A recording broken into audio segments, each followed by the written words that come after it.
Hello, Sagittarius, Sun, Moon Rising, and Venus signs. Kamusta kayo? Sana po nasa mabuti kayong kalagayan. Welcome back po sa Star Tarot. At kung bago kayo rito, welcome din po kayo. Please subscribe, like, share my videos, and leave me a comment kung naka-resonate kayo. Thank you. So, first card ninyo, guidance, no? Sabi dito, you are not alone. You are guided by masters and teachers of the highest realm. Ayan, so hindi kayo nag-iisa, alalahanin ninyo yan lagi, Sagittarius. You are never alone. Yung highest realm, yung spirit realm, nandiyan dyan lagi para sa'yo. Diba? The divine universe, guardian angels mo, yung mga spirit guides mo, ancestors mo, loved ones mo na nag-pass on the other side, they are always there with you, no? And for you. Kaya wag kayong mag-alala, wala kayong dapat na ikatakot. Marami kayong kasangga, marami kayong karamay sa buhay, So what else? We have release anything that keeps you from your path of authenticity. Whatever this is, Sagittarius, that doesn't serve your highest good anymore. Whatever this is that, it doesn't serve your best interest, hindi na yan nagsiserve ng highest good mo. Huwag mo nang bigyan ng oras, panahon at atensyon and even space or room sa buhay mo. Kasi there will be something better, no? Na dapat mong i-welcome sa buhay mo. 'Di ba? Kasi sayang ng pagkakataon. 'Di ba? Hindi makapasok ang kung ano man ang mga bagong kaganapan sa buhay mo because meron ka pang bitbit, no, sa sarili mo. No, nakatulad nito na hindi naman na napapakinabangan, hindi naman na nakakabuti sa'yo. So, time na para i-let go mo 'to at bigyan mo ng pagkakataon yung bagong mga sitwasyon, circumstances, experiences, mga tao, bagay, 'di ba, na yun ang mas makakabuti para sa'yo. Okay? So, good luck sa'yo dyan. We have Gaia. Connect to the pulse of Mother Earth. She will guide you through this time of change. Okay? So, yun. Mag-connect ka kay Mother Earth. Maaring matagal ng panahon, Sagittarius, na hindi ka man lang nakakapasyal, maaring may matagal ng panahon na hindi ka man lang hindi ka man lang nakakapag-spend time outdoors in nature, 'di ba? Kaya parang ano 'to sa'yo, panawagan ito sa inyo. This is an important calling para sa'yo.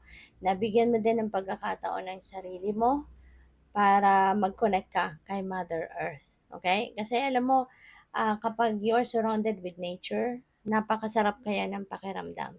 It's very refreshing, it's very therapeutic, nakakagaan ng pakiramdam, nakakagaan ng pag-iisip, nakakaluwag ng pakiramdam sa damdamin, no? Yung parang sinasak up kasi ng nature spirits lahat ng stress, no, sa katawan natin. Iba yung pakiramdam, super gaan, no? So, give it a try kung hindi pa ninyo yan nasusubukan, okay? So, by the way, maraming salamat, no, for subscribing. And if you haven't subscribed yet, subscribe na kayo. And also, maraming salamat din for not skipping the ads. Malaking bagay po yan sa akin. And also, please click the join button sa baba ng video kung gusto po ninyo na mag-join kayo sa membership. Okay? Salamat. So, we have adventurer. Ayan. So, responsibility and expectations. Feeling ko dito, Sagittarius, ang daming, siguro ang daming expectations ang ibang tao ah sa'yo na parang pinapatong nila sa balikat mo. No? Ang dami nilang ine-expect of you. And na parang tuloy, nagiging responsibilidad mo na yon, no? Parang dahil ito yung ine-expect sa'yo ng mga tao, parang yun ang kailangan mong gawin. It turned to be your responsibility na tuloy parang nahihirapan ka, tuloy yung parang nabibigatan ka na din dahil dito. Kasi mga unwanted, no? Maaring unwanted, unwanted responsibilities ito sa'yo. Parang hindi naman talaga itong responsibilidad mo. Pero because, 'di ba? Yun na ang ine-expect sa'yo ng mga tao. Kaya parang inako mo na lang din na, sige na nga, 'di ba? To please other people as well. So, maybe, kayo lang din naman ang makakapag-desisyon yan. 'Di ba? Kung sa tingin ninyo, 'di ba? overboard na yan. Kung sa tingin ninyo, 'di ba, parang kung sa pakiramdam ninyo parang kine-question niyo na yung sarili mo, bakit mo naman ginawa 'to, bakit mo tinanggap, bakit mo inako, 'di ba? So, pag-isipan ninyong mabuti na whatever is good for you, yun ang gawin mo. 'Di ba? Whatever it is, no, that makes you super hirap, even if hindi mo naman talaga kailangan na gawin yon, then baka kailangan mo na din na i-let go yun, 'di ba? So, tignan mo, examinin mo yung inyong sarili. Whatever it is that will make you happy, whatever it is that will make you comfortable, then yun ang gawin mo. So, what else? We have the wise one. Ayan, tradition. Baka related ito sa tradisyon ng pamilya. Dahil ito na yung nakasanayan, dahil ito na yung naging tradisyon ng pamilya, kaya yun na ang gagawin ninyo. So, maaaring may ganun ganap din dito sa Sagittarius. Kaya, pwede na kung ano man itong mga unwanted responsibilities mo.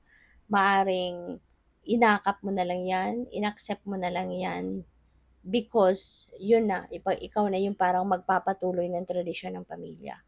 No? So, parang gano'n na napapick up ko dyan. So, what else? We have the hound. Mayroong mga promises, 'di ba? That hindi mo na matutupad, 'di ba?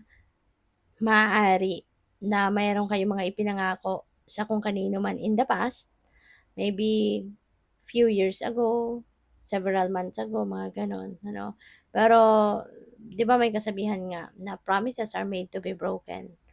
Kasi nga, alam mo, yung time na nag-promise ka, 'di ba, iba yung inyong sitwasyon, 'di ba? And by the time na kailangan mo nang gawin kung ano man yung prinamis mo, of course, your situation is different. Kaya maraming promises ang hindi natutupad. Maraming promises ang nabe-break. Kasi nga, 'di ba? By the time na nag-promise ka, iba ang kalagayan mo sa buhay, iba ang sitwasyon mo sa buhay. And by the time na yun na ang time na kailangan mo nang gawin or gampanan ang pangako mo, iba na din ang inyong sitwasyon, 'di ba? Kaya may mga promises na talagang nasisira, nabe-break at hindi natutupad. So, in this case, maaaring gano'n din ang sitwasyon ninyo, Sagittarius. There may be some promises that you have made in the past na ngayon hindi mo na puwedeng gawin kasi maybe you cannot do it anymore. Maaaring you are not able, 'di ba? You are unable to do it na sa ngayon kasi iba na yung inyong sitwasyon. Nag-evolve na ang inyong sitwasyon. Maybe hindi mo na yan afford, maybe hindi mo na yan puwedeng gawin for some reason, 'di ba?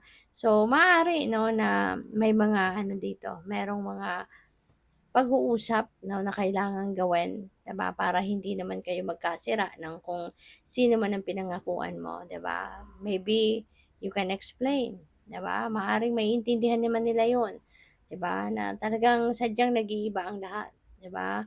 Everything changes in a second. Maraming pwedeng magbago. So, good luck. Thank you for watching. Love and light. Namaste.